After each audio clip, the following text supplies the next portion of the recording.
In its simplest form, a dub track is just an instrumental version of a vocal tune.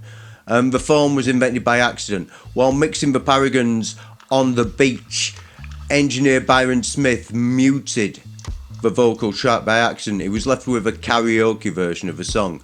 Now, Rudolph Ruddy Redwood, who owned one of the big sound systems and was hanging around the studio at the time, he got the idea immediately and asked for it to be pressed up onto a 7-inch. King Tubby's sound system is sort of credited as being the first to make a real feature of these versions and later dub tracks. We'll be coming back to Tubby at length later. So crowds loved to sing along with versions. It was a party starter, and again, kids at home who bought the 7 inches could grab a hairbrush and become the singer themselves. So what this meant was there was more space in the records. Ska records generally are very crowded in their sound. Their high energy of a room captured. And in the next phase of Jamaican music, the vocals and instruments were recorded on different channels, left and right, mixed to mono. This made things loud like Phil Spector on the instrumental track, but it also meant that they could strip off the vocal and make the B-side of a single into an instrumental version. But the novelty of just singing along wasn't enough for people. People wanted new sounds, and reggae and now what was becoming dub was about multitracking. Having things on different tracks meant you could combine them in new ways. This one off, this one on. So producers started stripping back the music. It might just be the rhythm section for a segment before a snippet of vocals. But there were other weirder sounds bubbling up. Now, producers have been using effects to reinforce tracks for a few years. Reverberation came first. Now, spring reverb. This is a spring reverb. Literally, it's a spring with a pickup on it. And if you pluck it, it makes a sound like this. It's got a transducer, basically a microphone in layman's terms, which turns vibrations into electrical signals. First of all, it was really the sound of surf music, Dick Dale, The Ventures. They probably used it because of how wet they sound. Listen. That tiny spring sounds enormous on a huge sound system. It can be like a seismic shock or a thunderstrike. And then there's echo. Now, dub producers weren't the first ones to let echo take on a life of its own. Dennis Bovell, the British dub producer, says that 1983 by Jimi Hendrix off Electric Ladyland was the first dub track. I don't think he's quite right there. It's got the runaway tape delay feedback, which became synonymous with dub. But there's a big difference. Dub producers use delay as part of the rhythm. They mix the instruments and drums so that they made new patterns on top of the backing track. These were all crazy sounds, but you could still dance to them. There is, however, one Hendrix kind of adjacent record from 1969 that I think has a lot of the hallmarks of dub. Funkadelics, I bet you. There are those echo effects on the edge of chaos, but the drums as well keep everything tight. But that was Detroit and different drugs. Well, actually, all the drugs. What was happening in Jamaica, though, was the collision of technology and commerce. The latest sounds got the punters, the biggest amps, the deepest bass, the best rhythms, the strangest, newest, most futuristic noises. Audiences got a taste for hearing sounds that took them by surprise. Novelty was a big thing in the island's musical economy, and the marketplace was creative. It was a creative place, and it was big.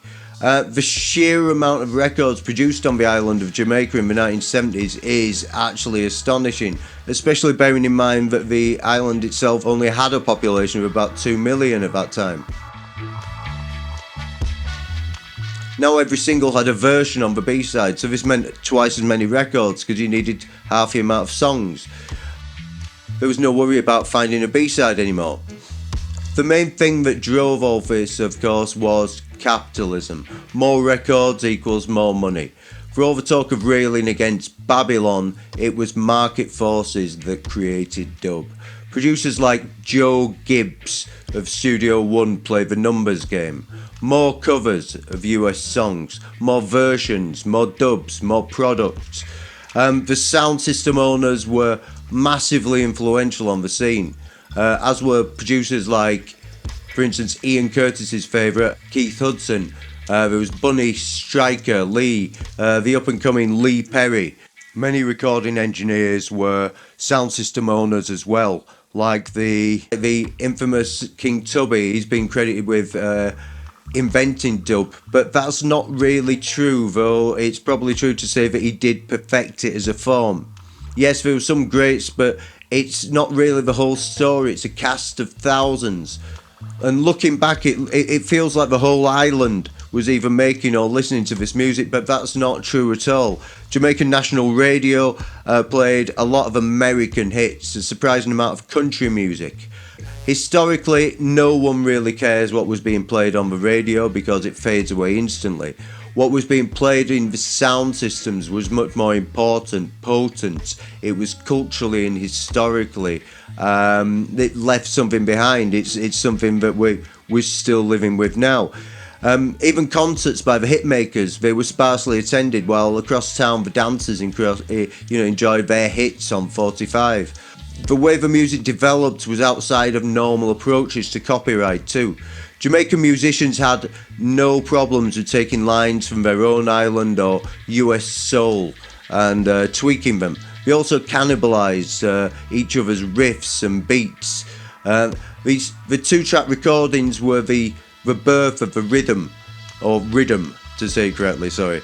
Singers would record their own melody and lyrics over a version. Rhythms are like Lego in a way, whether on tape or replayed. Bits can be reused again, maybe just the drums, maybe just the bass, stuck together, recombined and remixed. Right now, in the Caribbean, there are producers making their own versions of current rhythms.